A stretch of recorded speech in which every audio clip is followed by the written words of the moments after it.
Now on NBC Palm Springs at 6, the BNP Paribas Open kicks off this weekend. How the tennis garden is preparing for potentially the biggest year yet. Plus, a bridge over Indian Canyon Drive is years in the making, but the project could be facing new challenges. We'll hear from the development team ahead. I'm Pablo Alcina. Look at this sensational sunset, but the temperatures, they've been hot. I'll let you know if we're going to crack 100 degrees. NBC Palm Springs at 6 with Olivia Sandusky begins now. Now, connecting the valley, this is NBC Palm Springs at 6. Good evening. Thank you for joining us. I'm Olivia Sandusky. Our top story tonight, the BNP Paribas Open returns this weekend. Final tournament preparations are already underway, and tournament organizers tell us they're looking to break last year's record for attendance. Our Brett Rosen has more from Tennis Paradise. Here inside the Indian Wells Tennis Gardens, where the BNP is finally back here in the Coachella Valley.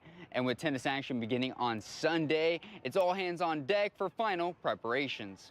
Between the landscapers and the tournament grounds employees working on the different booths, everyone is in the final stages of preparation for this year's BNP Paribas Open. The tennis garden transformed into a mini city. We've got agency doing landscaping, we've got bleachers, we've got F&B, entertainment. Retail, so there's a lot of people involved here. The BNP is also known as Tennis Paradise, not just for the desert's iconic sunshine, but the tournament brings in some of the best tennis players in the world.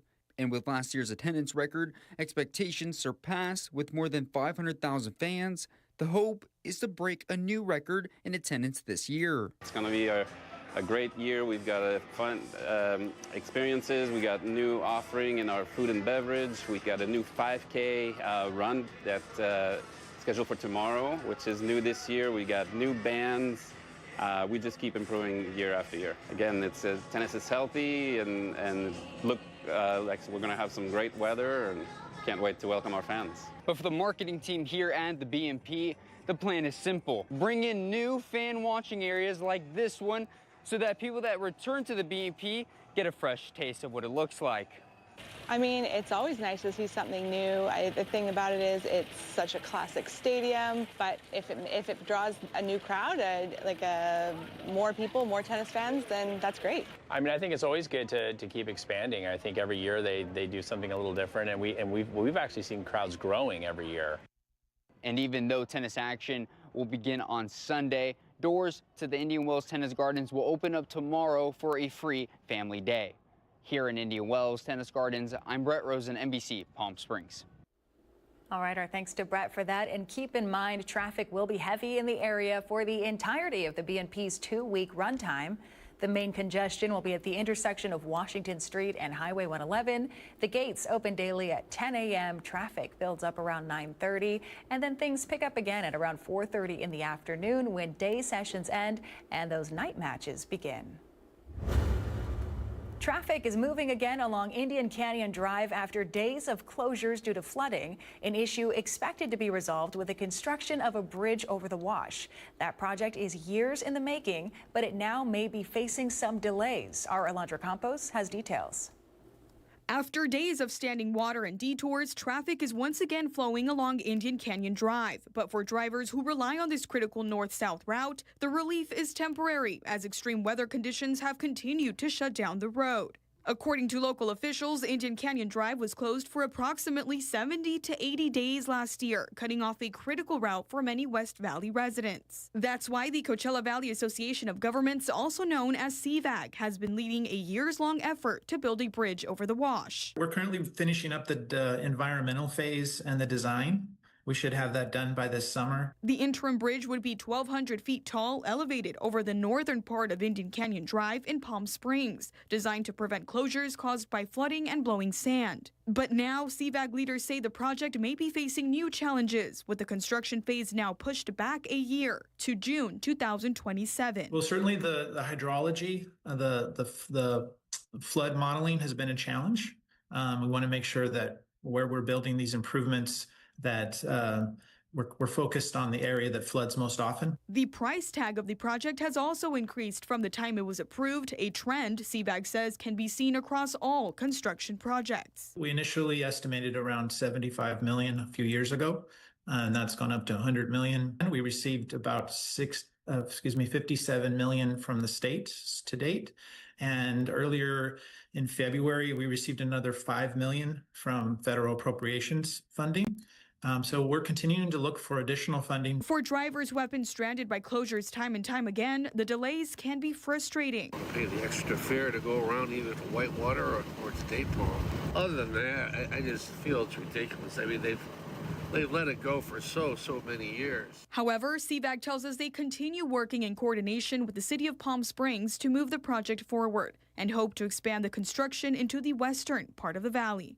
For NBC Palm Springs, I'm Alondra Campos.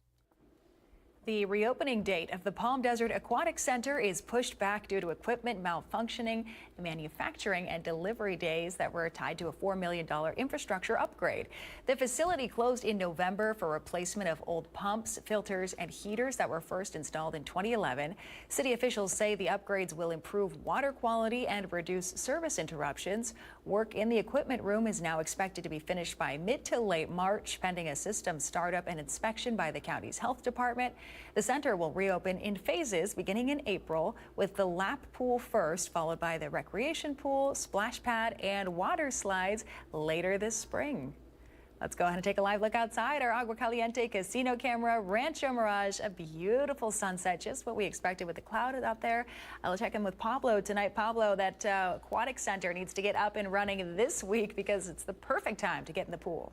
Yeah, I mean, it's just a great time to be in cold water. If you're going to go outside, especially hiking or exercising, be careful because, man, we're around 22 degrees hotter than we should be. Could be very dangerous. Currently 92 degrees, and it's after 6 o'clock. Low humidity, just 18%. No rain expected for at least the next 10 days. Look at the temperatures around 87 in Desert Hot Springs, 88 in Indio, 89 in Thousand Palms. So that just means it's going to be just as hot tomorrow. And it's not even that windy right now, just 6-mile-per-hour winds in Palm Springs, 5-mile-per-hour winds in Whitewater. And then look at the 3-day comfort air forecast. Saturday could be even hotter than it was today. High of 98 expected. We've never cracked 100 degrees in before March. We might do it tomorrow. Sunday also hot. By Monday we'll be dropping back down into the 80s. Back over to Olivia. All right, Pablo, thank you. More local news tonight. The Ranch Recovery Centers in Desert Hot Springs hosted a dedication ceremony earlier this morning, recognizing donors who helped fund its new medical services building. That event started at 11:30 at the nonprofit's main campus on Annandale Avenue. The ranch provides comprehensive substance use treatment to hundreds of adults each year, along with family support services. Their new facility will work to support on-site medical care, including routine checkups, medication dispensing, treatment, and psychiatric services. This is already a clientele that sometimes feels a little rejected by the medical community, and we bring them into our offices, we show them the care and attention that they deserve, and we're able to provide the services that they desperately need, and the building space really has helped with that. The Ranch Recovery Centers has 4 facilities in Desert Hot Springs. The main campus and Mesa Vista have services specifically for men. Hacienda Valdez and Harmony House are treatment and transitional facilities specifically for women. Cabot's Pueblo Museum is hosting award-winning artists from Mata Ortiz, Mexico. That started today and it runs through Sunday. This is free to check out. You can watch master potters demonstrate traditional techniques where they will fire pottery using ancient methods right there on the ground.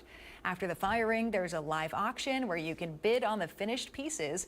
It's a fundraiser for both the museum and the artists, so it's a great way to support local culture while picking up some authentic artwork. So what's happening is we have the opportunity here to display sort of 3 generations of master potters of Mata Ortiz. So you could really see as well the evolution and the different techniques that happened for the past years. And this is also sort of the livelihood of the town of Mata Ortiz and also the region known as Casa Grande in the state of Chihuahua. This event hosts 2nd and 3rd generation potters demonstrating their craft with no modern resources involved. Some beautiful artwork. And new at 6 o'clock tonight, there's a large-scale program that functions as a Match.com for animals. It's known as the Species Survival Plan, and it's happening right here in our Coachella Valley. Kai Beach has the story on how this effort is protecting endangered species. These guys were matched up because they're an endangered species, so that then they can hopefully eventually breed and have offspring. At the Living Desert Zoo, you'll find all kinds of animals. Everything from these towering giraffes that eat right from your hand to tiny animals that draw really big crowds. But beyond the close encounters, there's a greater goal. Our goal is that animals survive well into the future for future generations to see. Zoologist Tim Van Loan is part of a team that serves as animal matchmakers through the Species Survival Plan, or SSP. Yeah. 30's not old. Yeah, no, 30's not old at all, exactly. This program links accredited zoos from around the world. Together, they study genetics and recommend breeding pairs to ensure the healthiest offspring possible. So, for example, our giraffe are all part of a network of giraffe across every accredited zoo. And in that SSP, they match up the giraffe with the best pair so they can have the most genetically viable offspring. Van Loan says some animals in this program stay in our desert, while others move to another accredited zoo, but adds every match has the same goal, protecting the future of their species. They're with the best possible match, and so we know they're with another animal that they're going to be compatible with and that they can have social relationships with, just like they would out in the wild. I'm Kai Beach with NBC Palm Springs. Coming up next, a new fellowship is being offered for local filmmakers. We've got the details on how you can get involved. And a little later on in sports, the College of the Desert's baseball program seeing some familiar faces in the coaching positions. We'll have that story and more still ahead. Plus, a quick look at your gold and silver prices on this Friday evening. Stay with us. You're watching NBC Palm Springs.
Committed to covering our community.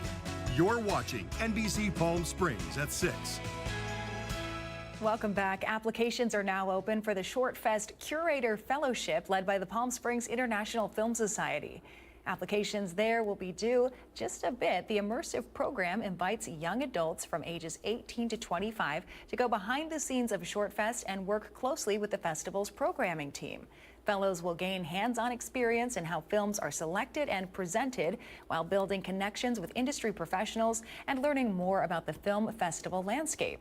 Organizers say it's a unique opportunity for aspiring filmmakers and film lovers to better understand the art and business of cinema. You can visit their website for that due date. Now, students across the Coachella Valley are putting innovation on display, showcasing their latest experiments and sharing their research. Riverside County Science and Engineering Fair took place today at the Riverside Convention Center, featuring 530 county-wide students presenting projects across 22 subjects, with some of the Valley's brightest minds out there as well. Judging was closed to the public today, but the community is invited to view projects on Saturday from 9 to noon, and that's followed by an awards ceremony. Top junior and senior division winners will advance to the state competition, with 3 high school students earning a spot in the International Science Fair in Phoenix this May. And in health news tonight, a free health clinic is offering dental, vision, and medical services at the Empire Polo Club in Indio, and it runs through March 1st. This event is staffed by California Care Force. The clinic runs from 7 a.m. to 5 p.m. Services include dental x-rays, cleanings, fillings, and extractions, vision exams, prescription glasses can be made on site, and there are medical screenings available as well. What we're doing really is triaging, evaluating people who may not have had medical services for a prolonged period of time. I've already had several people who have not been to a doctor for 5-6 years and have conditions that definitely need to be treated, such as diabetes. So their blood sugars may be in the 300s, 400s, 500s.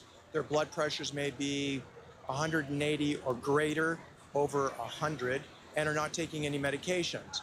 So helping stabilize people with potentially life-threatening conditions is an important part of the mission here. So again, this clinic runs through the 1st. CareForce highly encourages more patients to stop by. No papers or identification is required upon arrival, and officials say they can help up to 3,000 to 5,000 people each day. We're back with Pablo's 7-day forecast right after this.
Welcome back. We've got a live look for you. Our Walter Clark Highway 111 camera in Rancho Mirage. Maybe the temperatures are starting to feel a little better to go for that evening walk at this hour. Everyone I spoke to today a little worried about summer because it feels like it's already here.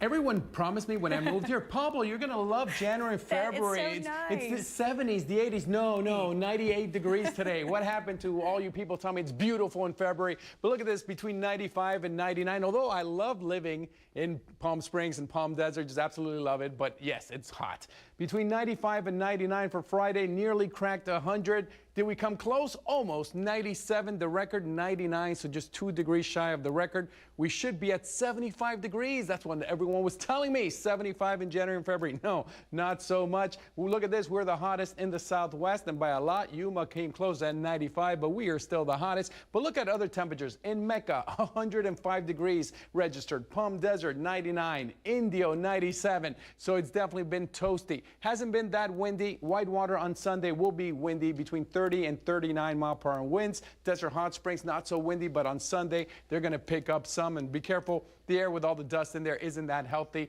6 p.m., 85 degrees. By midnight, still 70. So a great night to go outside and look up at the stars. Next full moon in 5 days, but it's not going to be cool. Just 70 degrees, so go outside and check out the stars. And if you look at the 7-day covered air forecast, Saturday could be even hotter than today, possibly as high as 98. Who knows, we might crack 100. Rest of the week, it's going to start going down. Not that much, though. By Wednesday, we'll still be in the high 80s. Next Friday, though, back into the low 80s. Again, if you're going to exercise, be safe with this heat. Drink lots of water and always smile. It's Friday, so you get the Pablo spin one more time, and keep watching NBC Palm Springs.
NBC Palm Springs Sports with Tim O'Brien, powered by Agua Caliente Casino.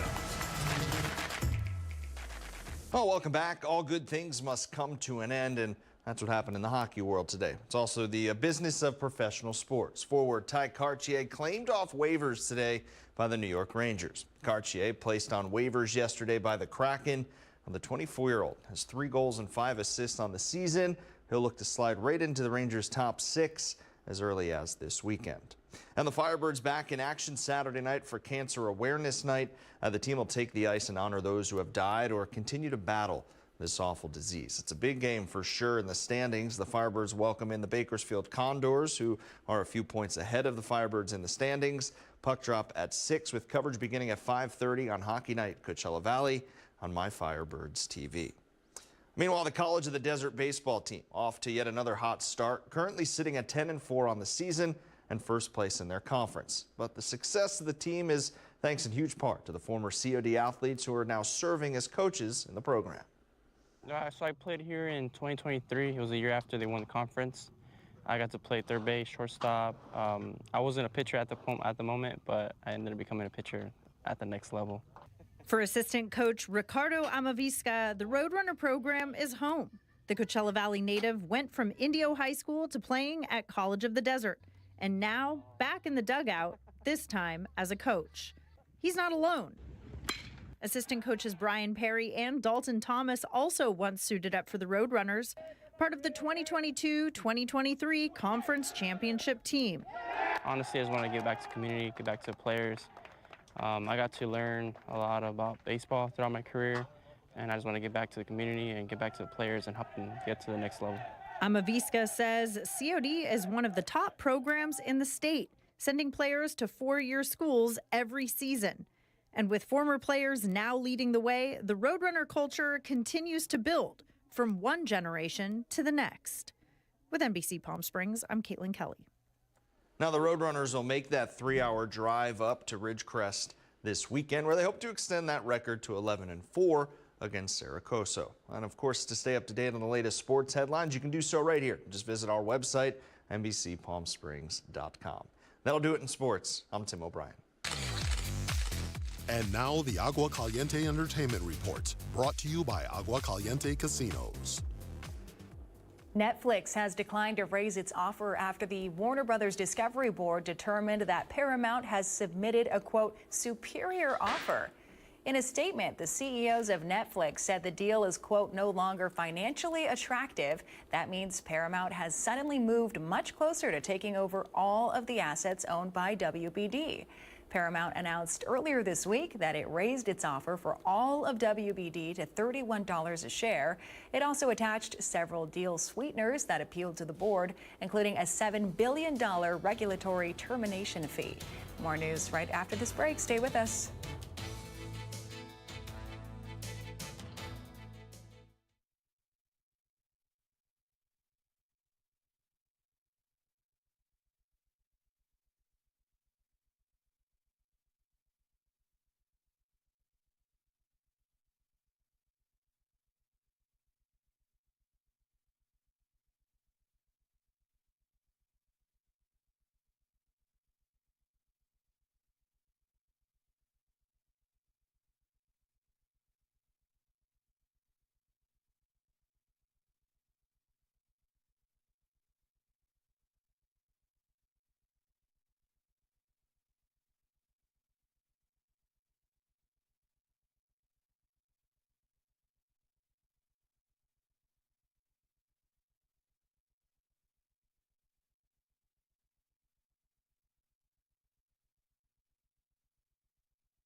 Brighter Side of the News is brought to you by Fiesta Kia.